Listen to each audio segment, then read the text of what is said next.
मंगलमय मंगल करण वीतराग विज्ञान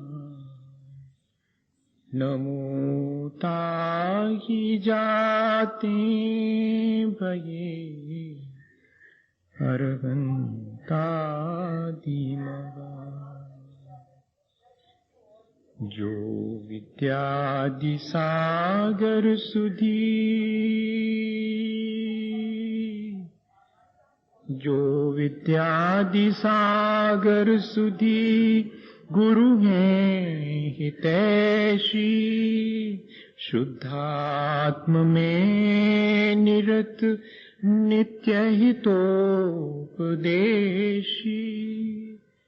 वे पाप ग्रीष्म ऋतु में जल है सयाने पूजून के सतत केवल ज्ञान पाने पूजून के सतत केवल ज्ञान पाने। बोले भगवान महावीर स्वामी की, आचार्य कुंद कुंद स्वामी की, आचार्य गुरुवर विद्यासागर मुनि महाराज की।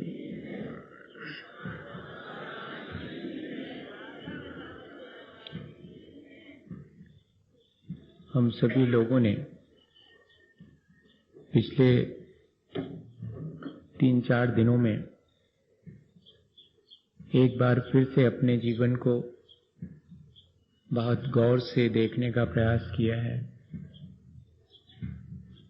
हमारे अपने जो कर्म हैं, जिन्हें हम रोज करते हैं या जिन्हें हम कर चुके हैं, वे कर्म हमारे पूरे व्यक्तित्व को, हमारे जीवन को प्रभावित करते हैं। वे कर्म हमारी वाणी, हमारे विचार, हमारी भावनाएं और हमारी दिन भर की क्रियाओं को भी प्रभावित करते हैं। ऐसी स्थिति में जबकि मेरे पहले किए हुए कर्म मेरे वर्तमान को प्रभावित करते हैं और मेरे वर्तमान के किए हुए कर्मों से भी मेरा वर्तमान प्रभावित होता है, तब क्यों न ऐसा किया जाए कि इन कर्मों के बारे में ठीक ठीक जानकारी हासिल करें, क्योंकि मेरा पूरा जीवन कर्म से ही संचालित है।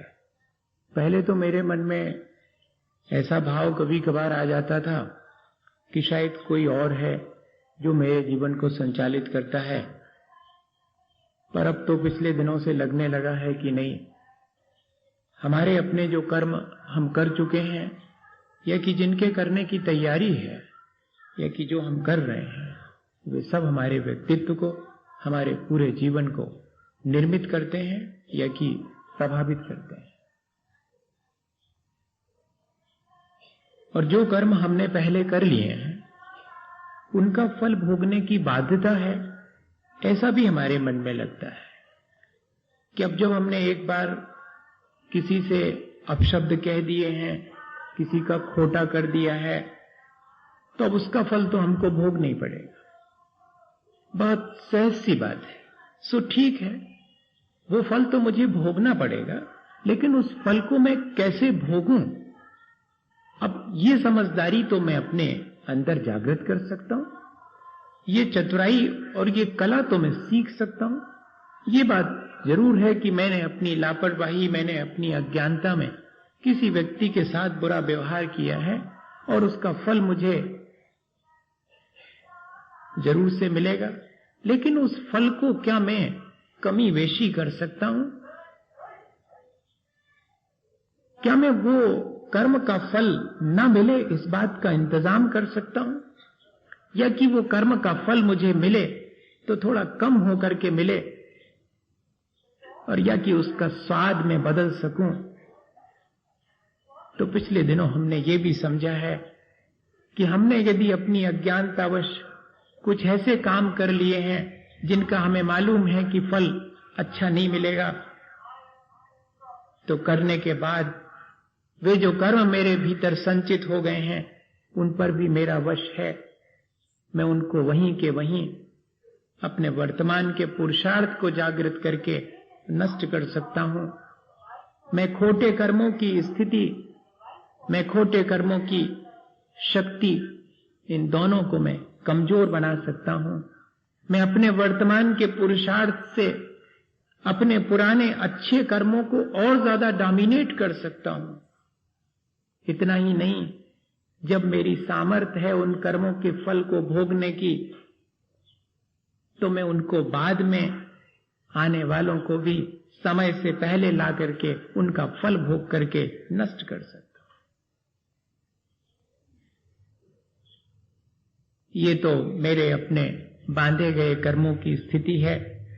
लेकिन जब वे मुझे अपना फल देने के लिए आ जाते हैं और वे मुझे अपना फल देने लगते हैं, तब फिर मुझे क्या करना चाहिए?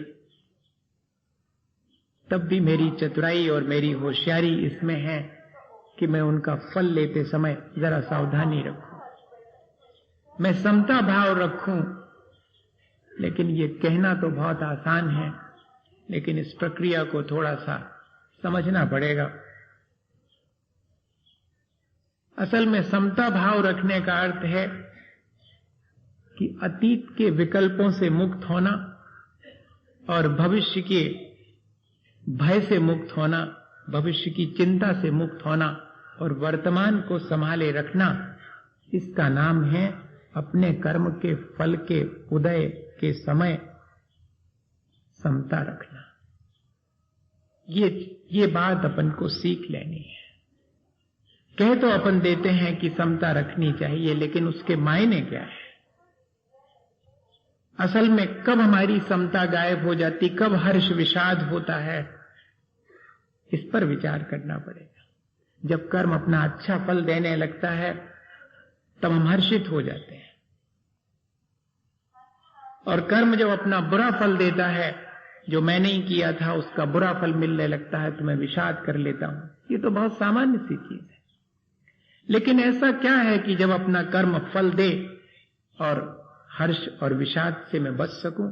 तो जरा सा देखूं संत लोगों को, और या कि फिर किसी छोटे बच्चे को देखूं, तो ज्यादा आसानी से मैं कर्म के उदय को कैसे समता से भोगा जाए, कैसे अतीत के विकल्प और भविष्य की चिंता से मुक्त होकर के वर्तमान को संभाला जाए, ये हम उनसे सीख सकते हैं। संसार में सबसे ज्यादा सुखी अगर कोई दिखता है तो साधु जन और या कि छोटे छोटे बच्चे खुश दिखाई पड़ते हैं, प्रसन्न दिखाई पड़ते हैं। और उसका कारण क्या है?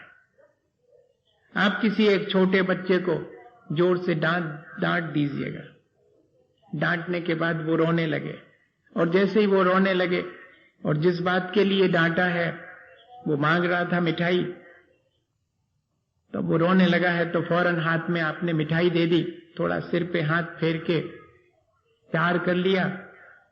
अब जरा देखिएगा उस बच्चे की स्थिति, आंखों में आंसू हैं, चेहरे पर मुस्कान है और हाथ में मिठाई है, और आपके पास आके खड़ा है। वो ये विचार नहीं करता कि ये वही व्यक्ति है जिसने थोड़ी देर पहले डांटा था, वो इस बात का विचार नहीं करता। ये तो कोई दूसरा है, ये तो मुझे प्यार कर रहा है, ये तो मुझे मिठाई दे रहा है, इतने जल्दी।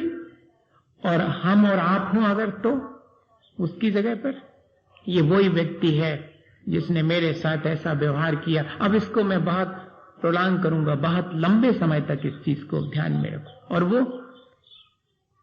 ना उसको अतीत में क्या हुआ है उसके विकल्प नहीं है, वो तो वर्तमान में देख रहा है कि हाथ में मिठाई है, उसका आनंद लेना चाहिए, और सामने वाला सिर पे हाथ फेर रहा है। होगा पहले उसने डांटा होगा, वो भूल गया है। क्या कर्म के उदय में जो समता रखने की बात आती है, क्या हम इससे कोई दिशा ले सकते हैं? इन छोटे छोटे से बच्चों की प्रसन्नता से अपने मन की प्रसन्नता को गायब ना होने दें, कर्म का फल भोगते समय क्या ऐसा सीख सकते हैं? हमें यही पुरुषार्थ करना है कि हम जब कर्म अपना फल देने लगे तब हर्ष विषाद से ना घिरें। हर्ष विषाद से क्यों घिरते हैं? क्योंकि अतीत की याद आ जाती है। ऐसा ही उस समय हुआ था। जब दुख आता है तब अतीत की याद आती है कि जिंदगी निकल गई, मैंने कभी सुख देखा ही नहीं, कभी क्षण भर को सुख मिला था, मेरी जिंदगी तो पूरी दुख में ही निकल गई, मैं कहां तक इस दुख को सहन करूं। थोड़ा सा दुख है वर्तमान में, लेकिन अतीत के सारे दुखों की याद करके मैं अपने उस थोड़े से दुख को बढ़ा लेता हूं। और ऐसे ही जब मेरे किसी साता कर्म का उदय आता है, थोड़ी सुख सुविधाएं मेरे चारों तरफ इकट्ठी होने लगती हैं, तब भी मैं उसमें अत्यंत हर्षित होकर के भूल जाता हूं कि पिछले दिनों भी तो यही सारे संयोग मिले थे, और उन संयोगों में, इन सारी सुख सुविधाओं में मैंने इसी तरह से हर्षित होकर के और अपने जीवन में दुख ही कमाया था। आज ये हर्ष आया है तो मैं इतना ज्यादा एक्साइट क्यों हूं। अगर ये विद्या हमारे लिए सीखने में आ जावे कि हम अतीत से मुक्त हो जावें। और दूसरी चीज ये और है कि जब दुख आता है तो थोड़ी देर को आया है ऐसा नहीं लगता, ये पता नहीं कब तक चलेगा, आगे भविष्य की चिंता और हो जाती है। और जब सुख आता है तब भी चिंता होती कि ये लंबे समय तक बना रहेगा कि नहीं बना रहेगा, 2-4 दिन में न खत्म हो जाए। या तो अतीत साथ में जुड़ता है और या कि भविष्य की चिंता जुड़ जाती है, और फिर मैं अपने वर्तमान के सुख दुख को आनंद न लेकर के, न सुख का आनंद लेता हूं, भविष्य की चिंता से ग्रसित होकर के वर्तमान के सुख को बचाए रखने के प्रयत्न में अपना जीवन खो देता हूं, या कि वर्तमान के दुख को सहन न करके और उससे बचने के मिथ्या उपाय करने लगता हूं। तो मेरे अपने कर्म के उदय को मैं कैसे व्यवहार करता हूं उसके साथ, इसी पर मेरा पूरा व्यक्तित्व और मेरा पूरा जीवन टिका हुआ है। क्या हुआ था, एक बार एक घटना से अपन इस चीज को समझें और फिर आज अपने को इस कर्म बंध की प्रक्रिया को जीतने का क्या उपाय हो सकता है, इस पर थोड़ा सा विचार करना है। क्योंकि बांधे गए कर्मों के परिवर्तन का विचार हमने कर लिया है, जो बंध गए हैं वे उदय में आकर के अपना फल भी देने लगे हैं, तो उसमें जरा सावधानी रखनी है, चतुराई रखनी है, उसके फल भोगते समय ये भी हमने सीख लिया है। लेकिन इन कर्मों को जीतूं कैसे? अगर ये प्रक्रिया हमेशा चलती रहेगी तो कैसे काम चले? इसलिए उस पर भी अपन विचार करेंगे। क्या कर्मों को जीतने का कोई उपाय है? ऐसा कर्म करूं जिससे कि मेरे कर्मों से मैं मुक्त हो जाऊं, क्या ऐसा कोई उपाय है? वो भी है। आचार्य भगवंतों ने कृपा करके सारी बातें बहुत व्यवस्थित ढंग से और हमें समझाई हैं, हम उसका लाभ लेवें। अभी अपन थोड़ी सी चर्चा कर लेवें कि कैसे हम अपने सुख दुख को अतीत से और भविष्य से जोड़ करके, और जब कर्म का उदय आता है तब उसमें समता नहीं रख पाते हैं, सुख को बढ़ा नहीं पाते हैं और दुख को घटा नहीं पाते हैं, क्योंकि हम अपने सुख के लिए आगे तक भविष्य की चिंता से ग्रसित कर लेते हैं, और या कि दुख को और बढ़ा लेते हैं, घटा तो पाते ही नहीं है। अतीत में भी ऐसे ही दुख भोगे थे, भविष्य में भी ऐसे ही भोगने पड़ेंगे, वर्तमान के झेले नहीं जाते। क्या हुआ, एक बार घटना से शायद जल्दी समझ में आए। एक राजा का मित्र साधु बन गया, और एक दिन राजा को जंगल में उसके दर्शन हुए, तो राजा का मन हुआ कि अपने मित्र से कभी कोई विपत्ति आवे तो उसमें क्या करूं। सबके मन में ऐसा लगता है कि कभी कोई विपत्ति आवे तो कोई ऐसा सूत्र तो मेरे जीवन में रहे जिससे कि मैं उससे बच सकूं। तो अपने मित्र होने की वजह से और निवेदन किया कि महाराज कभी विपत्ति आए तो कोई मंत्र तो दे दो। उन्होंने कहा कि क्यों चिंता करते हो कि विपत्ति आएगी, विपत्ति आएगी इस बात की चिंता सबसे बड़ी विपत्ति है, अभी आई नहीं है। हम खींच खांच के ले आते हैं उसको कि अगर आ गई तो। बाबा जी ने तो यही जवाब दिया कि आएगी ही क्यों, ऐसा सोचते क्यों? बोले नहीं महाराज जी, आपके सोचने की बात है। आप वर्तमान में जीते हो, वर्तमान को संभालते हो, हम तो भैया भविष्य को भी संभालने में लगे हैं। बिगड़ जाएगा तो क्या करेंगे, कभी विपत्ति आ गई तो। आप तो कोई मंत्र दे दो। तो उन्होंने कहा देखो, जब बहुत बड़ी विपत्ति आए और कोई उपाय नहीं सूझे, तब इस मंत्र का उपयोग करना। और एक डिब्बी के भीतर एक कागज पर मंत्र लिख करके दे दिया कि इसको रखना, खोलना मत जब तक कि बहुत बड़ी विपत्ति ना आए, जिससे कि बचने का उपाय ही ना सूझे, तब के लिए है। ये अपने जीवन में जब कर्म का उदय आए तब कैसे उसको हम झेलें, इसकी विद्या है ये। और ऐसा हुआ कि राजा के जीवन में बहुत बड़ी विपत्ति आ गई। पड़ोसी राजा से झगड़ा हुआ, लड़ाई हुई और राजा को हार माननी पड़ी। और हार करके राजा और भाग रहा है, पीछे शत्रु के सैनिक लगे हुए हैं और आगे जाकर के देखता है कि मार्ग बंद हो गया है और पीछे से तो शत्रु आ ही रहे हैं। एक अकेला उतने 150 सैनिकों का सामना क्या करेगा? राजा ने कहा कि सोचा कि इससे बड़ी विपत्ति और कोई नहीं हो सकती। अब तो मुझे अपने उस मित्र साधु की उस सूत्र को, उस मंत्र को याद करना ही चाहिए। और डिब्बी खोली और डिब्बी में से वो कागज निकाला तो उस पर क्या लिखा हुआ था, मंत्र क्या था? This day will also pass, ये दिन भी गुजर जाएगा। बस इतना ही मंत्र, this day will also pass. राजा के मन में प्रसन्नता आ गई कि बात तो सही है, कितनी बड़ी से बड़ी विपत्तियां बीत गई, ये ही बीत जाएगी। और सचमुच ऐसा हुआ कि वे सैनिक आगे वह रास्ता बंद है ऐसा जानकर उस रास्ते से न जाकर और सीधे सामने रास्ते से निकल गए। राजा सुरक्षित हो गया। घटना कोई बहुत बड़ी नहीं है। राजा ने फिर से अपनी सेना जोड़ करके पड़ोसी राज्य पर आक्रमण किया और जीत लिया, अपना साम्राज्य वापस ले लिया। और साम्राज्य वापस लेकर के जीतने का जश्न मनाते समय राजा जब गद्दी पर बैठा हुआ है, तब भी उसे यही बात याद आ गई कि दिस डे विल आल्सो पास। ये जो विपत्ति का क्षण था जैसे बीत गया, ऐसे ये जो मेरे जीवन में मेरे किए हुए पूर्व जन्म के कर्मों की वजह से सुख का दिन आया है, वो भी बीत जाएगा। मैं क्यों इसमें ज्यादा एक्साइट हो रहा हूं? मुझे विषाद के समय पर डिप्रेस होने की जरूरत नहीं है। आया है अगर विषाद का क्षण तो वो भी गुजर जाएगा, और अगर आया है हर्ष का क्षण तो वो भी गुजर जाएगा। क्या ये एक सूत्र इन कर्मों के उदय के समय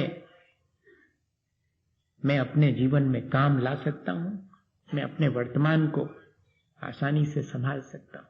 वरना हम तो यही सोचते हैं कि हमारे कर्म उदय में आएंगे और उनका फल हमें भोगना ही पड़ेगा। तो भैया इतना सोचना ही पर्याप्त नहीं है। उनका उदय तो आएगा और उनका फल भी भोगना पड़ेगा, लेकिन फल कैसे भोगना है ये मेरे अपने पुरुषार्थ पर निर्भर है। बस इतनी सी बात मुझे ध्यान में रखनी।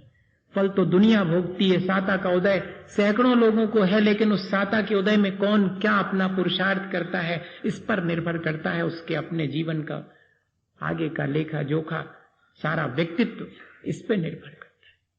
कितने लोग हैं जिनको कि साता के उदय में सारी सुख सुविधाएं मिली हैं, उन सुख सुविधाओं का कौन कैसा उपयोग कर रहा है, इसके लिए कोई कर्म नहीं है। ये ध्यान रखना। हम यहां पर मंदिर आए हैं, हम यहां पर धर्म सभा में बैठे हैं, किसी कर्म के उदय से नहीं बैठे हैं। हम यहां पर अपने किसी कर्म को हटा करके अपने पुरुषार्थ को जागृत करके यहां तक आए हैं। किसी कर्म के उदय में यहां पर नहीं आए, ये ध्यान रखना। सारी चीजें सिर्फ कर्म के उदय से ही होती हों ऐसा नहीं है, मेरे अपने पुरुषार्थ से भी होती है। मेरे कर्म का ने तो सिर्फ इतना ही किया है कि मेरे यहां आने में बाधा उत्पन्न नहीं की है, पर लाने में मुझे मदद नहीं की। आया तो मैं अपने पुरुषार्थ से। बस इतना ही जरूर हुआ है कि जब मैंने अपने पुरुषार्थ को जागृत किया तो बस वो कर्म मेरा बीच में बाधक नहीं आया। वो आ सकता था, और अगर वो बाधक हो जाता तो हो सकता था कि मैं कहीं बाहर की कहीं एंगेज हो जाता और यहां नहीं आ पाता। इतना तो कर्म का वश है।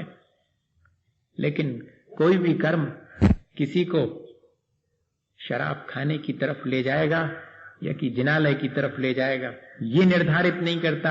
ये निर्धारित मैं करता हूं कि मेरे पैर किस तरफ मुड़ना चाहिए। कर्म तो जिस तरफ पैर मुड़ेंगे वहां पर बाधा डाल सकता है, हमें उस तरफ बाई फोर्स ले नहीं जा सकता।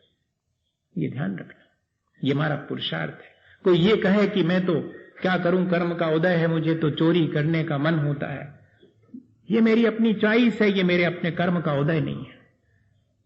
हाँ, चोरी करते समय अगर मुझे बाधा पड़ेगी तो ये मेरे कर्म का उदय है। मंदिर आते समय मुझे बाधा पड़ेगी तो ये मेरे कर्म का उदय है, लेकिन मंदिर लाने वाला कोई कर्म प्रकृति नहीं है कि जो मुझे मंदिर तक लेकर के आए। ये मेरा पुरुषार्थ। तो सब चीजें कर्म के उदय से ही होती हूं ऐसा भी नहीं समझना। हम सामान्य रूप से यही मान के चलते हैं, लेकिन बहुत सी चीजें हम अपने पुरुषार्थ से करते हैं। इसलिए अब हमने ये बात बहुत अच्छे से सीख ली है कि हम इस बात का रोना नहीं रोएंगे कि क्या करें, हमारे कर्म का उदय है। अब हम इस बात का ध्यान रखेंगे कि क्या करें, मेरे अपने वर्तमान के पुरुषार्थ में कहीं कोई खोट है कि मेरे कदम जो है उस तरफ क्यों मुड़ जाते हैं, क्यों नहीं मैं अपने कल्याण के रास्ते पर चलता हूं। मेरे अपने पुरुषार्थ में कोई खोट है, कोई नियति ही ऐसी है जो मुझे प्रेरित करती है, कोई मेरे भीतर बैठा कर्म है जो मुझे ऐसा प्रेरित करता है, तो कर सकता है प्रेरित, लेकिन मैं उसकी मानूं या ना मानूं ये मेरे ऊपर निर्भर करता है। मैं आपसे ये कहना चाह रहा हूं, वो मुझे मुश्किल में डाल सकता है। अगर वो असहता का उदय है तो मुझे मुश्किल खड़ी कर सकता है, लेकिन मुझे उस मुश्किल के दौरान विषाद करना है या नहीं करना है, संक्लेशित होना है या नहीं होना है, ये तो मेरे ऊपर निर्भर करता है। आपको थोड़ा सा लगेगा कि ये बात तो कुछ ठीक नहीं जमती, अपने को लगता तो ऐसे ही है, पूरी जिंदगी निकल गई ऐसे ही, और अपने पास ढेर सारे उदाहरण हैं। हम भी देना चाहें तो उदाहरण दे सकते कि कोई के कर्मों को फल ने भोगने पड़ो हो, चाहे राजा रामचंद्र जी हों और चाहे भगवान महावीर स्वामी हो, चाहे पहले तीर्थंकर ऋषभ देव हों, सबको अपने कर्मों का फल भोगना पड़ा। सो भैया मैं ये नहीं कह रहा हूं कि किसी को अपने कर्मों का फल नहीं भोगना पड़ता, मैं तो ये कह रहा हूं कि कोई कर्मों का फल हंस के भोगता है, कोई रो के भोगता, और कोई शांति से भोगता और कोई घबराहट में भोगता, इतना ही है। भगवान ऋषभ देव के भी 6 महीने कर्म का उदय रहा और उनको अंतराय रहा, लेकिन उन्होंने उस अंतराय को कैसे भोगा ये देखने की बात है। महत्वपूर्ण ये है, उनके 6 महीने कर्म का उदय रहा ये महत्वपूर्ण नहीं है, वो तो किसी के भी रह सकता है, लेकिन उससे उन्होंने कैसे भोगा, शांति से समता भाव से भोगा। ये चतुराई हमें सीखना पड़ेगी। अब देखें कि हम कर्मों को जीत सकते हैं क्या। कर्मों को जीतने के 3 उपाय हैं। पहला तो यह है कि बाह्य वातावरण से जितनी जल्दी सामंजस्य बन सके बना लेना चाहिए। पहली चीज कहीं नोट करके रख लीजिएगा मन में, बाहरी वातावरण से जितनी जल्दी हो सके सामंजस्य बना लेना। कर्मों के उदय में ये स्थिति गड़बड़ा जाती है, सामंजस्य नहीं रह पाता, या तो बहुत हर्षित हो जाते हैं या कि विषाद कर लेते हैं, दोनों ही चीजें हो जाती, दोनों ही सामंजस्य नहीं है। सद्भाव और अभाव दोनों स्थितियों में सामंजस्य बना करके रखना। और दूसरी चीज, प्रतिक्रिया ना करें ऐसी कोशिश करना, करनी पड़े तो कम से कम प्रतिक्रिया करें, और यदि प्रतिक्रिया करें भी तो बहुत पॉजिटिव हो, बहुत रचनात्मक और कंस्ट्रक्टिव हो, डिस्ट्रक्टिव प्रतिक्रिया ना हो। दूसरी चीज, या तो प्रतिक्रिया ना करें, और अगर होती भी है तो अल्प करें, और उसमें भी ध्यान रखें कि वो प्रतिक्रिया रचनात्मक हो। और तीसरी चीज, संसार के घात प्रतिघात से बचने का प्रयत्न करें, क्योंकि संसार में यही चलता रहता है।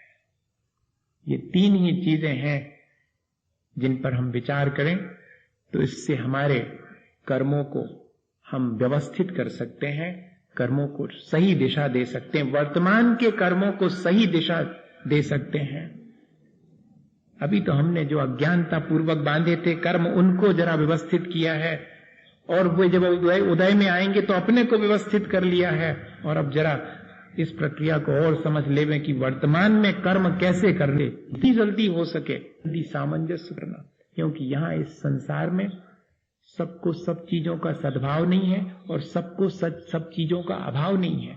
कुछ चीजों का सद्भाव है, कुछ चीजों का अभाव है। और जब मेरे जीवन में कुछ चीजों का सद्भाव होता है और कुछ चीजों का अभाव बना रहता है, तब जब सद्भाव होता है तो मैं भूल जाता हूं कि उस सद्भाव में मुझे उन चीजों का सदुपयोग कैसे करना चाहिए। तब मैं उनका दुरुपयोग करने लगता। और जब उन चीजों का अभाव होता है तब मैं उन चीजों के प्राप्त करने के लिए चाहे जैसा उपाय करने लगता। मैं दोनों स्थितियों में अपने स्वधर्म से, अपने कर्तव्य से विमुख हो जाता हूं। बस यहां जाकर के मैं अपना सामंजस्य खो बैठता हूं। वर्तमान के कर्मों को व्यवस्थित करने का उपाय यही है कि जो सद्भाव और अभाव है चीजों का, उसके बीच मैं देखूं कि कैसे मैं अपने स्वधर्म को या कि अपने कर्तव्य को निभाता रहूं। क्योंकि चीजों के सद्भाव में भी मैं कर्तव्य से विमुख हो जाता हूं और चीजों के अभाव में भी मैं कर्तव्य से विमुख हो जाता हूं। अपार धन हो, उसके सद्भाव में भी मैं अपने कर्तव्य से विमुख होता हूं, या कि धन का अभाव हो तब भी मैं अपने कर्तव्य से विचलित होकर के और मिथ्या कार्य करके और धन संपत्ति अर्जित करने लगता हूं। दोनों ही स्थिति में मेरा बाह्य वातावरण से सामंजस्य खो जाता है और मेरे कर्म मेरे जीवन को नष्ट कर देते हैं। दोनों स्थितियों में नष्ट करते हैं, चाहे सद्भाव हो या अभाव हो, और दोनों के बीच जो बैलेंस करके चलता है वही जीत पाता है। इन कर्मों को जीतना है अगर, तो उन दोनों के बीच सामंजस्य रखें। जीवन में हम देखते हैं किसी के पास धन पैसा है तो ज्ञान नहीं है, किसी के पास बुद्धि है तो शरीर ठीक नहीं है, किसी के पास में अगर धन पैसा है तो बेटा नहीं है, और अगर बेटा है तो शराबी निकल गया है। इधर सद्भाव है और उधर अभाव भी है, और इन दोनों के बीच में हम कोई सामंजस्य नहीं बिठा पाते हैं। क्षण भर को एक तरफ देखते हैं और लोगों की अपेक्षा मेरा बेटा तो है कम से कम, तो जरा मन को दिलासा मिलती है, लेकिन अगले क्षण देखता हूं कि बिगड़ तो गया है, संस्कार विहीन है। अगले क्षण मुझे फिर दुख घेर लेता है, मैं सामंजस्य नहीं कर पाता। जाने कितनी चीजें मेरे, जिनका कि मुझे सद्भाव है और जिनका कि मुझे अभाव है, उन सब चीजों के बीच में मैं क्या करूं, कैसे अपने जीवन को आगे ले जाऊं जिससे कि मैं अपने कर्तव्य से विमुख ना हो पाऊं। बस इतना ध्यान रखना, क्योंकि इन चीजों का संयोग और वियोग दोनों मेरे जीवन में होता है, और उस संयोग वियोग के गुणाभाग में ही मैं अपने कर्तव्य से विचलित हो जाता हूं। इन चीजों का जब संयोग होता है तब भी मैं विचलित हो जाता हूं, इन्हीं में रचपच जाता हूं और अपने कर्तव्य को भूल जाता हूं। जब इन चीजों का वियोग होगा कल के दिन, तब इनकी चिंता में कि फिर से कैसे संयोग हो, और फिर मैं अपने कर्तव्य से विमुख होकर के इसी जुगत में रहूंगा कि कैसे इन सब का फिर से संयोग हो। और यही में कि कोई सामंजस्य हमारे अपने बाह्य वातावरण से हम नहीं बना पा रहे हैं। जब बापू एक मीटिंग में पहुंचे इलाहाबाद,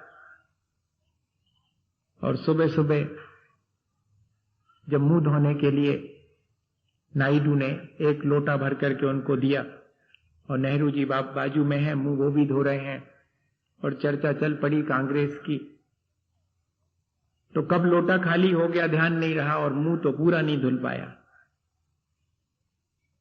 तो बड़े दुखी हुए बापू।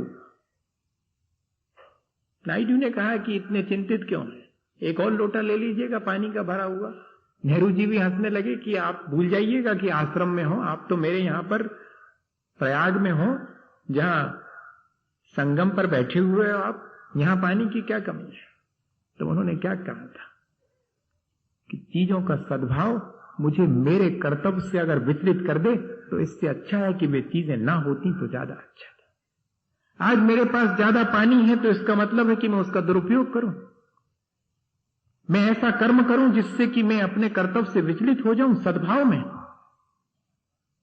कल के दिन इन चीजों का अभाव मुझे इन चीजों के सद्भाव के लिए फिर मेरे कर्तव्य से विचलित करेगा मुझे। एक बार अगर मुझे चीजों के सद्भाव में उनका सदुपयोग करने की आदत नहीं रहेगी तो उनके अभाव में मैं व्यथित होकर के कैसे उनका सद्भाव हो, इसके लिए मिथ्या मार्ग अपनाऊंगा। तब मेरा पूरा वर्तमान नष्ट हो जाएगा और मैं संभालना चाहता हूं अपने वर्तमान को, तो मुझे अभाव और सद्भाव दोनों में अपने स्वधर्म, अपने कर्तव्य को नहीं भूलना। ये चीज जो है, आश्रम में एक दातून आई है अगर, और दातून का ऊपर का सिरा दांतों को घिसने में उपयोग में आ गया है, तो बापू कहा करते थे कि जितना काम में आ गया उतना उसमें से अलग कर दो, बाकी तो अभी ज्यों की त्यों जरूरी, कोई फेंकने की आवश्यकता नहीं है कि पूरी फेंक दी जाए, बुत्ती बचा दो, कल फिर उसी से घिसने के काम आएगी। चीजों आप कहेंगे बड़ी कंजूसी है, हाँ, यहां तो डिस्पोजल का जमाना है कि पियो और फेंको, वेस्ट करो। इन चीजों का सद्भाव कल के दिन हमें जब अभाव होगा तब बहुत मुश्किल में डालेगा, ये ध्यान रखना। ये बाह्य वातावरण हमारे अपने कर्मों को किस तरह से प्रभावित करता है और कैसे हम उसके साथ समायोजन नहीं कर पाते हैं, ये छोटी छोटी सी चीजें हैं। अगर हमने ये कला सीख ली तब फिर देखिएगा, जो हम कह रहे थे कि कर्मों का उदय आवे और चाहे चीजों का सद्भाव हो चाहे अभाव हो, मैं अपने कर्तव्य से विचलित नहीं होऊंगा। यही प्रक्रिया तो सीखनी थी मुझे। मेरे अपने पुरुषार्थ के द्वारा मैं इस प्रक्रिया को सीख सकता हूं। एक बाबा जी रास्ते से गुजर रहे थे, किसान के खेत को देख करके बड़ी प्रसन्नता जाहिर की कि वाह, तुम्हारा कितना सौभाग्य, तुम्हारे पिता से तुम्हें कितना बढ़िया खेत मिला।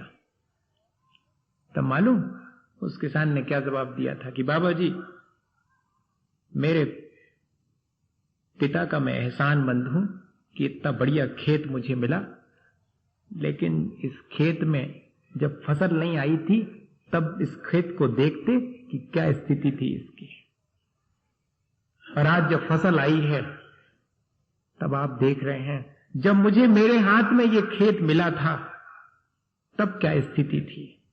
ये बात मुझे किस बात की प्रेरणा देती है, मुझे वर्तमान का जीवन कैसा मिला था,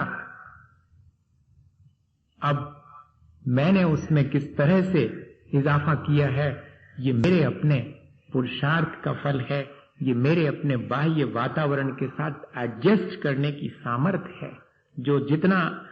जो प्राप्त हुआ है उसमें मैं क्या बेहतर से बेहतर कर सकता हूं। मुझे 2 हाथ और 2 आंखें और दुरुस्त शरीर मिला है, तो मैं क्या बेहतर कर सकता हूं,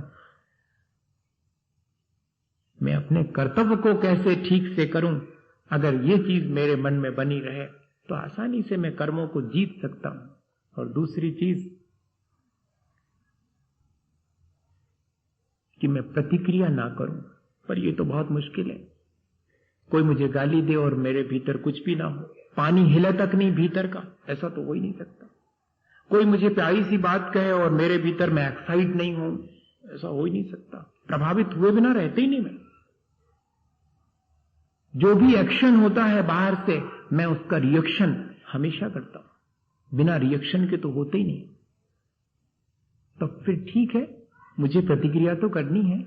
बाह्य वातावरण मेरे ऊपर प्रभाव डालेगा, मुझे उसकी प्रतिक्रिया कैसी करनी है, मुझे प्रतिक्रिया कम से कम करनी है, और जहां तक बन सके बुरी प्रतिक्रिया को पोस्टपोन करना है, और अच्छी प्रतिक्रिया करने के लिए हमेशा ध्यान रखना है। इतना नहीं कर सकते क्या अपन?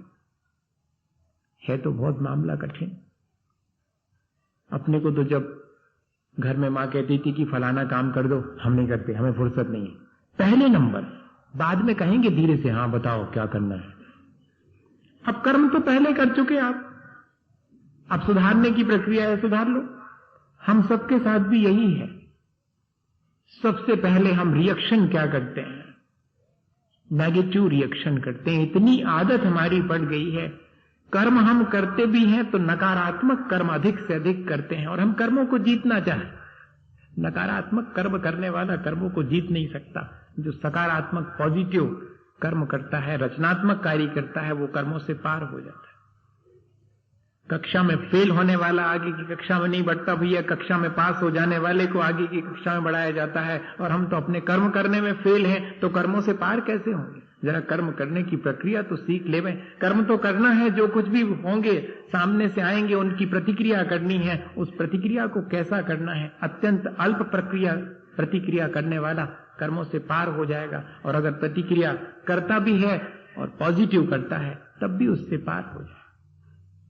सिर्फ ये प्रक्रिया अपन को सीख लेनी है। रास्ते से चले जा रहे हैं और कांटा लग गया, खून निकलने लगा, क्या प्रतिक्रिया करनी है? अरे कैसे लोग हैं, रास्ते में पत्थर डाल देते हैं। एक प्रतिक्रिया ये है। और अगर ज्यादा अपना रौब है, अपना रुतबा है अगर, तो पत्थर क्या, मैं तो पूरी रोड फिर से बनवा दूंगा।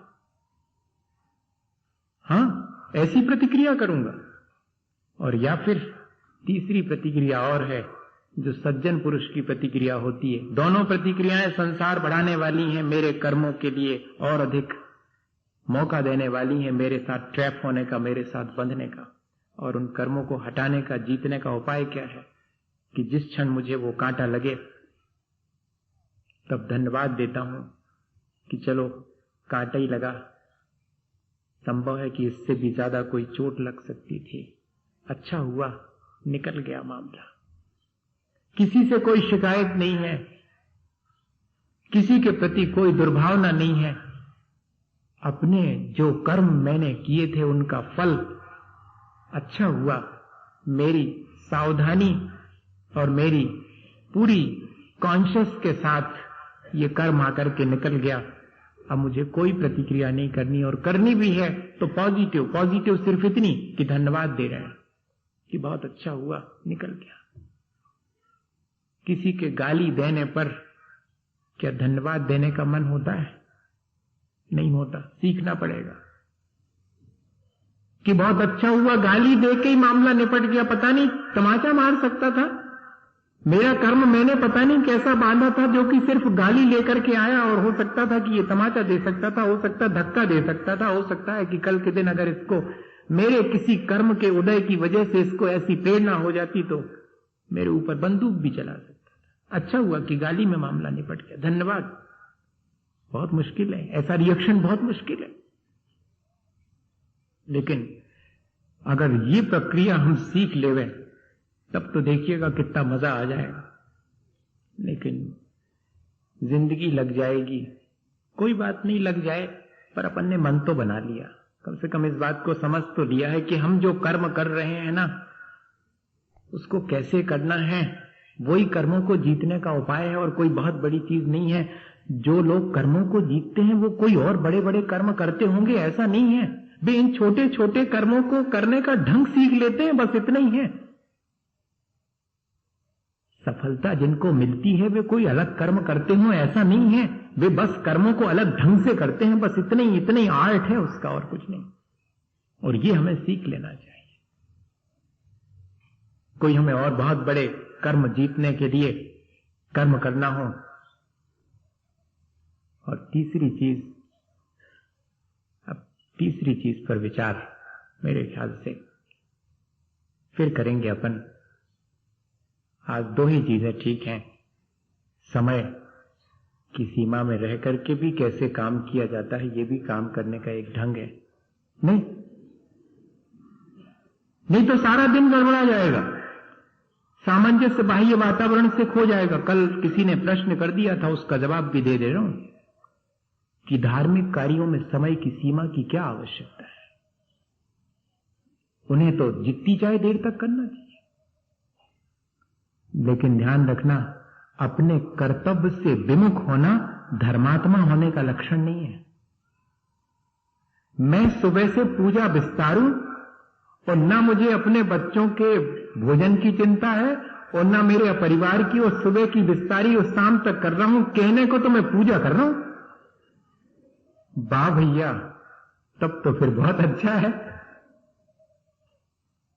मैं अपने कर्तव्य को और दायित्व को पहचानूं, दोनों में बहुत फर्क है। धर्म ध्यान करना मेरा दायित्व है, लेकिन इसके साथ कितनी देर तक कैसा क्या करना ये मेरा कर्तव्य है। पढ़ना मेरा दायित्व है क्योंकि मैं विद्यार्थी हूं, लेकिन कर्तव्य यह है कि समय से स्कूल में पहुंचूं। ऐसा नहीं कि मुझे तो पढ़ना मेरा दायित्व, मैं 2 बजे पहुंचूंगा स्कूल, 11 बजे स्कूल लगता तो 11 बजे पहुंचना पड़ेगा, ये मेरा कर्तव्य है। मुझे तो भोजन खाना करना है, सुबह से शाम तक कभी भी कर सकता हूं, ऐसे नहीं चलेगा। मेरा कर्तव्य है कि जब मां थाली परोस के बुला रही है तब उस समय पहुंच जाऊं, बाकी काम छोड़ करके, या कि बाकी काम इस तरह व्यवस्थित करूं कि समय पर पहुंचूं। इसलिए यह भी आवश्यक है, ये जवाब भी मुझे जरूरी था देना। हम इस तरह बाह्य वातावरण से सामंजस्य नहीं बना पाते हैं।